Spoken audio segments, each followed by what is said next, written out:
Welcome to సుమంటివి. నేను మీ సుమంటివి నాగ్. చాలా మంది స్టూడెంట్స్ ఎవరైతే కాంపిటేటివ్ ప్రిపేర్ అవుతున్నారో ప్రస్తుతం అయితే ప్రిలిమ్స్ చాలా మంది క్లియర్ చేసినటువంటి వాళ్ళు ఉన్నారు. అది కూడా 4 ప్రిలిమ్స్ క్లియర్ చేయడం జరిగింది. మెయిన్స్కి ప్రిపేర్ అవ్వాలి అనుకునేటప్పుడు ఏం చేయాలి, ఏం చేయకూడదు అనేది ఈరోజు మనతో పాటు శ్రీధర్ సిసి నుంచి ఫౌండర్ శ్రీధర్ గారే ఉన్నారు. వారి మాటలో తెలుసుకుందాము. ఎందుకంటే ప్రతి స్టూడెంట్కి ఒక గైడ్, కోచ్, మెంటర్గా కూడా చాలామందికి లైఫ్ ఇచ్చినటువంటి పర్సన్. ప్రతి ఒక్కరికి తెలిసేది. అయితే ఏం చేస్తే బాగుంటుంది, ఏం చేయకూడదు అనేది వారి మాటలో తెలుసుకుందాము. Hello sir. హలో. సరే, జనరల్గా అంటే 4 ప్రిలిమ్స్ అయితే ప్రస్తుతం అయ్యాయి. మెయిన్స్ కోసం ప్రిపేర్ అయ్యేటువంటి వాళ్ళు చాలామంది ఉన్నారు. గవర్నమెంట్ జాబ్ అనేది ప్రతి ఒక్కరికి కలే. అండ్ ఇక్కడ మన దగ్గర ఒక్కొక్క ట్యాగ్ లైన్ కూడా ఉంటుంది, విద్యార్థి గారా ఉద్యోగిగా బయటకు వెళ్ళు అనేది. సో అటువంటి స్టూడెంట్సే మన దగ్గర ఉన్నారు కాబట్టి దాన్ని బేస్ చేసుకొని అడుగుతున్నాను. ఈవెన్ వేరే ఇన్స్టిట్యూట్లో ఉన్నటువంటి వాళ్ళకైనా సరే మెయిన్స్ని ఏ విధంగా టార్గెట్ చేసి ప్రిపేర్ అవ్వాలంటారు? ఏం చేయాలి, ఏం చేయకూడదు?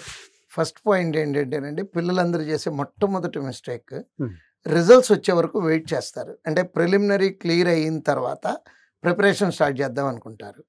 బట్ ఇంతకు ముందు రోజుల్లో అలా కుదిరేది. కానీ ఇప్పుడు ప్రస్తుతం ఉన్నటువంటి సిచ్యువేషన్లో ప్రిలిమినరీ అయిపోయి మెయిన్స్కి ఎక్కువ టైం ఉండట్లేదు. అంటే రిజల్ట్స్ ప్రిలిమినరీ అయిన రోజు నుంచి మెయిన్స్కి అయితే టైం ఉంటుంది, కానీ రిజల్ట్స్ వచ్చిన దగ్గర నుంచి మెయిన్స్ ఎగ్జామ్కి హార్డ్లీ 10-15 డేస్ టైం ఉంటుందండి.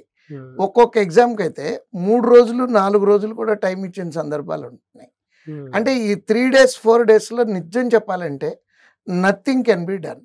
పిల్లలందరూ చేసే తప్పు ఏంటంటే అవుతుందా లేదా, నాకు అవుతుందా లేదా. అంటే ప్రిలిమినరీ ఎగ్జామ్ అయిపోయిన తర్వాత వాళ్ళు ఫీల్ అవ్వాల్సింది ఏంటంటే ఎస్ నాకు కంప్లీట్ అయిపోతుంది అనే ఫీల్తో మెయిన్స్ ప్రిపరేషన్ స్టార్ట్ చేయాలి. అది కూడా సబ్జెక్ట్ వైజ్. ఎట్లా అంటే కరెంట్ అఫైర్స్ వచ్చేటప్పటికి ఏం చేస్తారంటే ప్రిలిమినరీ ఎగ్జామ్ రాసిన తర్వాత అప్పుడు కలెక్షన్ చేయటం మొదలు పెడతారు. ఒక 10 సోర్సులు, 10 మంది మెంటార్లు. తప్పండి. ఒకటి believe in any single source, what ever the source that they believe. ఏదైనా అయ్యి ఉండొచ్చు, అది మీరు రాసింది అయ్యి ఉండొచ్చు, నేను రాసింది అయ్యి ఉండొచ్చు, ఎవరు రాసిందైనా సరే. మల్టిపుల్ సోర్సెస్ మూలన ఏం జరుగుతుందంటే టైం వేస్ట్ అయిపోతుంది. కనీసం సంవత్సరం కరెంట్ అఫైర్స్ చదవాలి అంటే, 4 ఆథర్స్ రాసినటువంటి కరెంట్ అఫైర్స్ చదవాలి అంటే సంవత్సరం టైం పడుతుంది. ట్రూ అండి. సంవత్సరం టైం ఇక్కడ లేదు కదా మనకి. ఒకరిని నమ్ముకున్నాం అనుకోండి, డెఫినెట్గా +or -1 or 2 మార్క్స్ అండి ఎవరి దగ్గర నుంచి అయినా వచ్చేటటువంటి. నెక్స్ట్ పాయింట్ ఏంటంటే ఆ ప్రిలిమ్స్ అయిపోయిన తర్వాత రోజు నుంచి మన ఇన్స్టిట్యూట్లో అయితే నెక్స్ట్ డే నుంచి మెయిన్స్ ఎగ్జామ్స్ పెడుతున్నాము. సీరియస్గా మెయిన్స్ ఎగ్జామ్స్ రాయటం స్టార్ట్ చేయాలి. యూజువల్గా ఏంటంటే ఈ జనరేషను షార్ట్ కట్లు ఎత్తుక్కుంటున్నారు. అంటే ఉన్న 4 సెక్షన్లు 5 సెక్షన్లు ఉంటే నాకు పలానాది బాగా వచ్చు అంటే వాళ్ళకు వాళ్ళు డిసైడ్ చేసేసుకుంటున్నారు.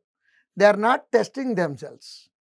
అంటే ఎగ్జామ్ రాస్తే మనం ఏ సెక్షన్లో స్ట్రాంగ్గా ఉన్నాము, ఏ సెక్షన్లో వీక్గా ఉన్నాము అది క్లియర్గా అర్థమవుతుంది వాళ్ళకి. అది అర్థం చేసుకోకుండా టెస్ట్ రాస్తే 2.5 hours టైం వేస్ట్ అయిపోతుంది కదా అనుకుంటున్నారు. ఆ 2.5 hours కంటిన్యూస్గా టెస్ట్ దగ్గర కూర్చోవటం కూడా టాలెంట్ అండి. అంటే మామూలుగా అయితే ప్రిలిమినరీ ఎగ్జామ్ అయితే 1 hour ఎగ్జామ్ రాస్తారండి. ఇప్పుడు జనరేషన్లో మిస్ అవుతుంది ఏంటంటే పేషెన్సీ మిస్ అవుతుంది. ఆ 2.5 గంటలు అట్లా నిలకడగా ఎగ్జామ్ రాశారనుకోండి, హ్యాబిట్యుయేట్ అవుతారు. ఏది 2.5 గంటల పాటు కూర్చోవటం అనే దానికి హ్యాబిట్యుయేట్ అవుతారు. ఆ హ్యాబిట్యుయేట్ అవ్వకపోవటం వలన ఏం జరుగుతుందంటే ఎగ్జామ్లో కన్ఫ్యూజన్, క్లారిటీ మిస్ అయిపోతున్నారు. అది నెక్స్ట్ పాయింట్. అంటే ఎన్ని చెప్పినా మళ్ళీ నేను ఒకే పాయింట్ దగ్గరికి తిరిగి వస్తాను. ప్రిలిమినరీ అయిపోయిన తర్వాత రోజు నుంచి ప్రిపరేషన్ స్టార్ట్ చేయాలి. ఎగ్జామ్స్ అవనివ్వండి, కరెంట్ అఫైర్స్ అవనండి, whatever it may be. Next ఈ కరెంట్ అఫైర్స్ మీద ఫోకస్ ఎక్కువ పెడుతూ మిగిలిన వాటిని చిన్న చూపు చూస్తున్నారు. Current affairs is one of the subject, that is not the only subject. దాంతోపాటు రీజనింగ్ ఉంది, అర్థమెటిక్ ఉంది, ఇంగ్లీష్ ఉంది. ఇవన్నీ వచ్చు అనే ఫీలింగ్తో ఈ ఒక్కదాని మీద కూర్చుంటున్నారు. కరెంట్ అఫైర్స్తో ప్రాబ్లం ఏంటంటేనండి, ఎంత చదివినా తక్కువే, ఎంత చదివినా ఎక్కువే. అంటే మనం ఓ 10,000 పేజీలు తీసుకొని చదివితే దాంట్లో నుంచి ఒక బిట్ రాకపోవచ్చు. 10 పేజీలు చదివితే దాంట్లో నుంచి 20 బిట్లు రావచ్చు. డిపెండ్స్ ఆన్ ద ఫేట్ ఉన్న దాని మీద ఎక్కువ టైం స్పెండ్ చేసి కన్ఫర్మ్డ్గా మార్కులు వస్తాయి అనే దాని మీద తక్కువ టైం స్పెండ్ చేస్తున్నారు పిల్లలు. గత 3-4 సంవత్సరాలుగా జరుగుతున్నటువంటి పొరపాటు అండి. సో ఫస్ట్ దీంట్లో నుంచి బయటికి రావాలి. కూర్చొని సెక్షనల్ టెస్టులు కాకుండా ఫుల్ మాక్ టెస్టులు రాయాలండి. నెక్స్ట్ టెస్ట్ రాశాక ఒక టీచరు అంటే యూజువల్గా పిల్లలు 80% 90% ఏదో కోచింగ్ సెంటర్లో కోచింగ్ తీసుకుంటూ ఉంటారు. తీసుకునేవాళ్ళు ఆ పేపర్ ఎక్స్ప్లెనేషన్ని తరోగా ఫాలో అవ్వాలండి. ఎందుకు ఫాలో అవ్వాలి? టీచర్ ఎక్స్పీరియన్స్ ఉపయోగించుకోవాలి. ఇప్పుడు నన్నే తీసుకోండి, నేను 30 సంవత్సరాల ఎక్స్పీరియన్స్ నాది. సో ఈ 30 సంవత్సరాల అనుభవంతో పిల్లలు ఏం తప్పులు చేస్తారు, ఏం చేయకూడదు అనేది క్లాస్లో చక్కగా ఎక్స్ప్లెయిన్ చేస్తాం మేము. అవును సార్. సో ఆ ఎక్స్ప్లెయిన్ చేసిన దాన్ని ఫాలో అవ్వాలి అంటే ముందు వినాలి కదా. అంతేగాని వాళ్ళంతటా వాళ్ళుగా డిసైడ్ అయిపోయి దిస్ ఇస్ ఇది ఇలా ఇది ఇలా ఇది ఇలా గాల్లో అనుకోవటం కాకుండా ప్రాక్టికల్గా కూర్చొని చేయాలి. Next mains exam knowledge test అండి. ప్రిలిమినరీ అయితేనేమో స్పీడ్ టెస్ట్. ఈ నాలెడ్జ్ టెస్ట్లో వాళ్ళు చూసుకోవాల్సింది ఏంటంటే యూజువల్గా జరిగే మిస్టేక్ సీక్వెన్షియల్ సొల్యూషన్ అంటాం. అంటే ఫస్ట్ బిట్ అయ్యాక రెండోది చేయాలి, రెండోది అయ్యాక మూడోది చేయాలి, మూడోది అయ్యాక నాలుగోది చేయాలి. నాలుగోది కనుక ఒకవేళ రాలేదనుకోండి దాని అంతు చూసి నెక్స్ట్ లెక్క వెళ్తారు. దాని అంతు చూసామనుకుంటున్నారు కానీ టైం వేస్ట్ అయిపోతుందండి అక్కడ.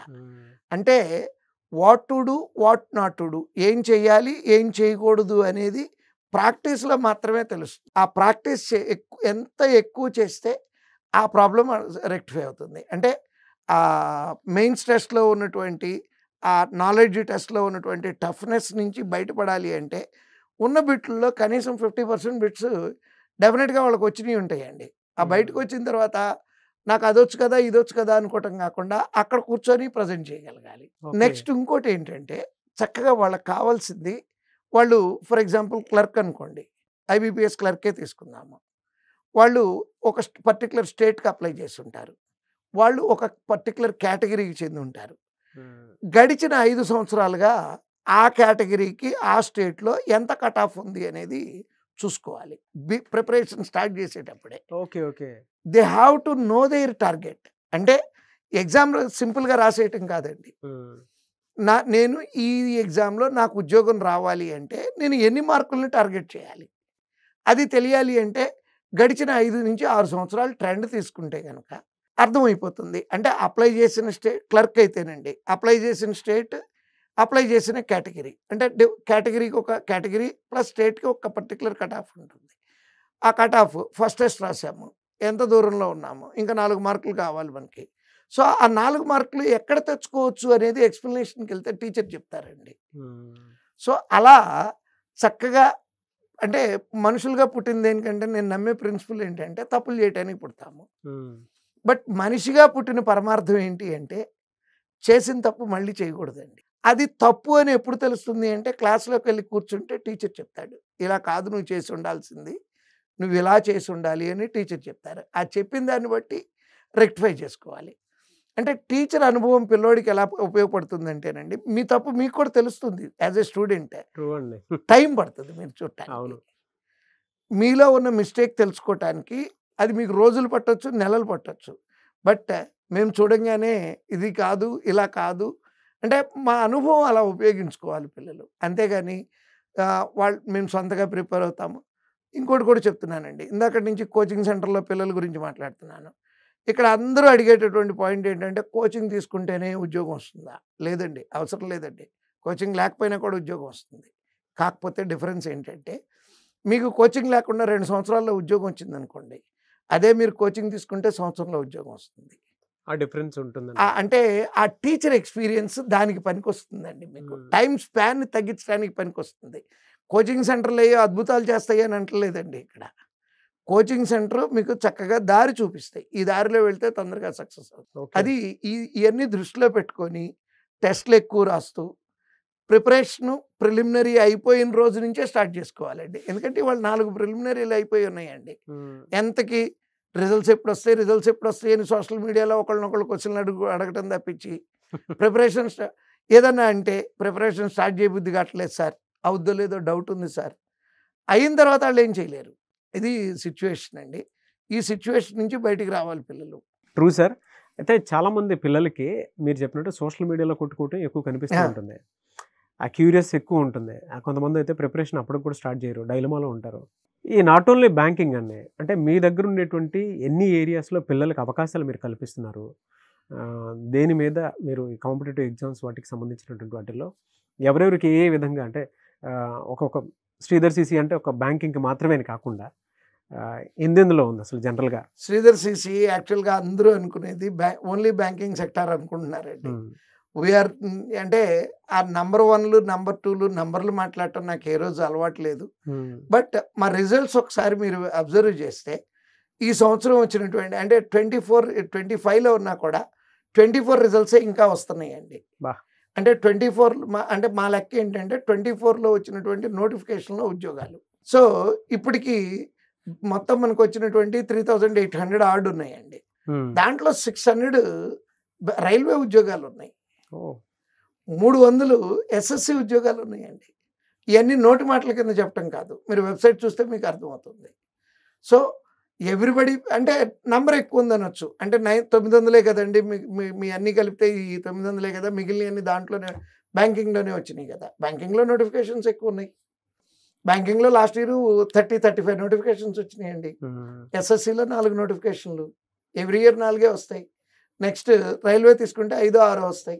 బట్ 24లో రైల్వే ఇంతవరకు ఇంకా రాలా.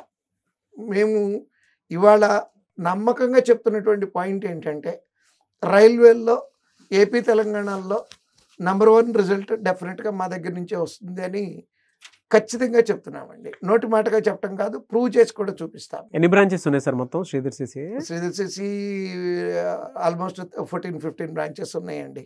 Okay, across AP and Telangana. భువనేశ్వర్లో కూడా ఒరిస్సాలో కూడా స్టార్ట్ చేసాం, భువనేశ్వర్లో. ఓకే, సో ఎవరు ఎక్కడి నుంచైనా అప్రోచ్ అవ్వచ్చా మిమ్మల్ని? అప్రోచ్ అవ్వాలంటే డెఫినెట్గా మాకు ఫీడ్బ్యాక్ సిస్టమ్ అనేది ఒకటి ఉంటుందండి. ఏ బ్రాంచ్లో స్టూడెంట్ అయినా వాళ్ళకి కష్టం కలిగితే ఫీడ్బ్యాక్ అని వాళ్ళ అకౌంట్లోనే ఉంటుంది. అది కనుక పెడితే దాన్ని నేనే చదువుతాను. అవసరాన్ని బట్టి ఫోన్ చేసి కూడా పిల్లోడికి కష్టం బాగా ఎక్కువ ఉంది అంటే నా అంతటి నేను ఫోన్ చేసి కూడా మాట్లాడతాను. Great sir. ఆ ఫీడ్బ్యాక్లన్నిటికీ ఆన్సర్ కూడా నేనే పెడతానండి. ఒక్కొక్క టీచర్గా కాకుండా ఫాదర్హుడ్ నేచర్ తోటి స్టూడెంట్స్ని గైడ్ చేస్తాం. డెఫినెట్గా అండి. మేము మా పిల్లలతో నిజం చెప్తున్నాం, ఎవరు నమ్మరు, మేము మా పిల్లలతో గడిపే టైం కన్నా ఈ పిల్లలతో గడిపే టైం ఎక్కువ అండి. ట్రూ సార్, నా మార్నింగే చూశాను ఇందాక. Anyways thank you so much Sridhar sir. Thank you. చూసారు కదా ఈ వీడియోపై మీ అభిప్రాయం కామెంట్ బాక్స్లో పోస్ట్ చేయండి. ముఖ్యంగా మీరు కనుక శ్రీధర్ సిసిలో జాయిన్ అవ్వాలి అనుకునేటువంటి వాళ్ళు అక్రాస్గా కనుక మనం చూసుకుంటే నేషనల్ వైడ్ అయినా సరే 14 ఏరియాస్లో ఉంది అండ్ భువనేశ్వర్లో కూడా స్టార్ట్ అయింది. ఎవరైనా సరే జాయిన్ అవ్వాలి అనుకునేటువంటి వాళ్ళు స్క్రీన్ మీద మీకు కాంటాక్ట్ నెంబర్ కనిపిస్తుంది. ఇవాళ ప్రతి స్టూడెంట్ తెలుసుకోవాల్సినటువంటి విషయం, మీరు విద్యార్థులుగా కనుక వస్తే ఉద్యోగులుగా బయటికి వెళ్తారు. ఈ మాట నేను చెప్పటం కాదు, అక్రాస్ నేషనల్ వైడ్ చూసుకున్నా ఏ పబ్లిక్ సెక్టర్ బ్యాంక్స్లో చూసుకున్నా మీకు వాళ్ళే కనిపిస్తారు. లేదు పబ్లిక్ నాట్ ఓన్లీ బ్యాంక్స్, రైల్వేస్లో చూసినా మీకు కనిపిస్తారు శ్రీధర్ సిసి స్టూడెంట్స్.